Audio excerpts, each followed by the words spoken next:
નમસ્કાર દર્શક મિત્રો, એસડી ન્યૂઝ ગુજરાતી ચેનલ પર આપનું સ્વાગત છે અને હું આપની સાથે વૈશાલી પુવારુ કરીશું નજર આજના સમાચારો પર। ઢુંડા ગામે એલસીબીની રેડ 2.57 લાખના વિદેશી દારૂ સાથે બુટલેગર ઝડપાયો। 2 ઇસમો વોન્ટેડ। ઝઘડિયા તાલુકાના ઢુંડા ગામે ભરૂચ એલસીબી પોલીસે રેડ કરી 2.57 લાખના વિદેશી દારૂના જથ્થા સાથે બુટલેગર નરેન્દ્ર પૂનમભાઈ વસાવાની ધરપકડ કરી છે।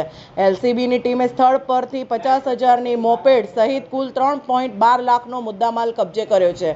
પોલીસે નર્મદા જિલ્લાના પાટણા ગામના રણજીત મફત વસાવા અને દિનેશ શાંતલાલ વસાવાને વોન્ટેડ જાહેર કર્યા છે।